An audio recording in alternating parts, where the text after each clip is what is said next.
dulu telah diberitahu bahawa masyarakat Cina yang membayar teks yang dari segi percentage yang tertinggi di negara ini, dan ini adalah betul. Kalau tak mau dengar boleh keluar, tapi ini adalah betul. Kalau statistik mendukung apa saya kata, kalau statistik mendukung apa yang saya kata, orang yang cakap resis itu tak menggunakan akal dia. Itu saya boleh kata.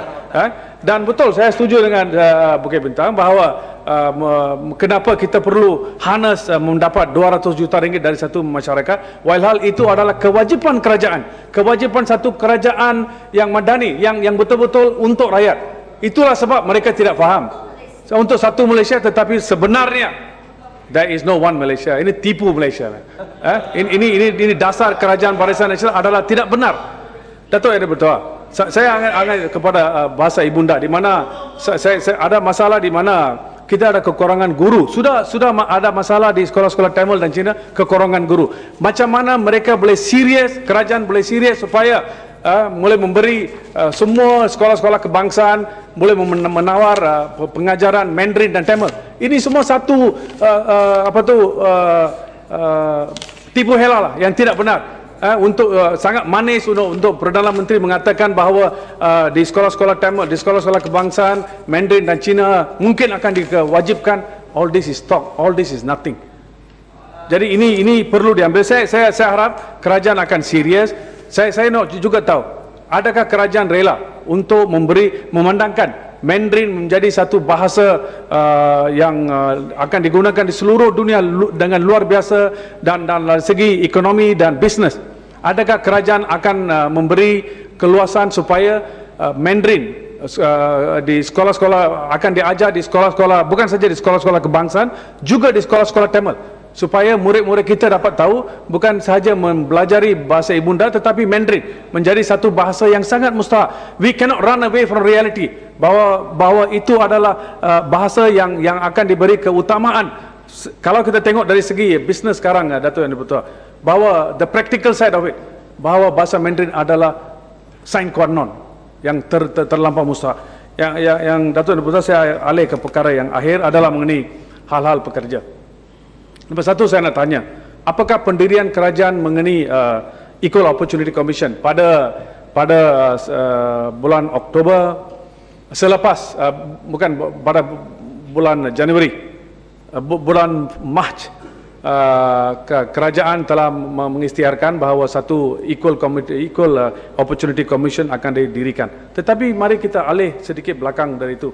Pada bulan Disember di Konvensyen Pakatan Rakyat, itu adalah satu di antara dasar yang telah diluluskan oleh kami. Tapi tak apalah, ini One Malaysia pun kopi sama Barisan Pakatan Rakyat, yang Equal Opportunity Commission pun kopi sama kita. Tetapi apakah struktur dia? Adakah struktur dia akan mengikut seperti di negara Amerika atau di negara-negara South Africa dan India, ataukah ia akan menggabungkan semua ini supaya menjadi satu komisen yang betul-betul memberi perhatian kepada masalah rakyat, kepada masalah pekerja, supaya semua yang ada hak untuk mendapat kerja, ada hak untuk melanjutkan pelajaran, ada hak macam-macam, dia boleh pergi ke Equal Opportunity Commission untuk menuntut hak ini. Dan mengenai minimum wage, saya setuju bahawa untuk semua swasta ini diperlukan. Saya hairan hanya kerajaan telah, there's a backtrack nampaknya selepas mengisytiharkan kepada security, pegawai-pegawai security, sekarang tarik balik dan tidak ada satu pendirian yang telus dan yang simple dalam perkara ini. Saya rasa kalau negara-negara seperti Bangladesh, negara-negara yang banyak miskin dari Malaysia, we cannot even compare in terms of per capita income. Telah pun adakan minimum wage. Kenapa negara kita tidak boleh ada? Saya hairan. Apakah pendirian kita? Kenapa kita boleh membenarkan rakyat asing datang bekerja di sini, mengeksplorasi situasi di sini, tetapi pekerja-pekerja rakyat kita sendiri tidak diberi perhatian? Saya hairan. Hingga sekarang ada ramai di antara rakyat kita yang mendapat pendapatan kurang dari RM700. Miskin tegar, it's nothing, lower than that. Ada keluarga 5, 6 hanya boleh mendapat pendapatan RM300 satu bulan. Bukankah kerajaan tidak tahu? Adakah kerajaan peka mengenai perkara ini? Adakah kerajaan tidak mau mengiktiraf bahawa ada masalah tersebut?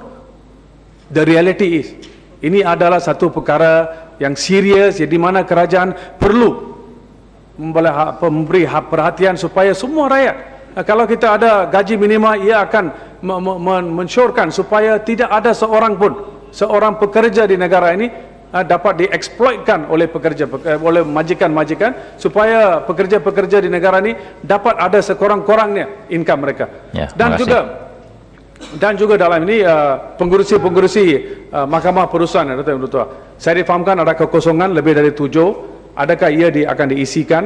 Dan kenapa mereka tidak ada? Mereka memberi award mengenai security of tenure, tetapi mereka sendiri tidak ada security of tenure. Dan berapakah kekosongan ini akan diisikan? Dan Mahkamah Rayuan mengenai Industrial Court akankah ia dibuat? Akhir sekali mengenai pension, Datuk Dipertua. Saya difahamkan walaupun kerajaan baru-baru ini ada orang yang bekerja lebih dari 25 tahun, mereka akan dapat minima pension, tetapi ada ramai di antara pada pengetahuan saya yang mendapat pension RM100, RM200. Saya harap kerajaan akan memikirkan perkara ini. Dan why don't we have inflation link, supaya macam di negara-negara lain semua orang yang dapat pension dapat inflation link, tiap-tiap tahun tak perlu mari balik untuk membuat rayuan kepada kerajaan dan sebagainya. Dan akhir sekali, Datuk Yang Dipertua, mengenai pension juga, saya harap satu sistem dikaji balik, di mana bila kita cakap pension, jangan kita setengah dari pendapatan asas. Kenapa kita tidak memberi pension kepada semua benefit-benefit yang lain?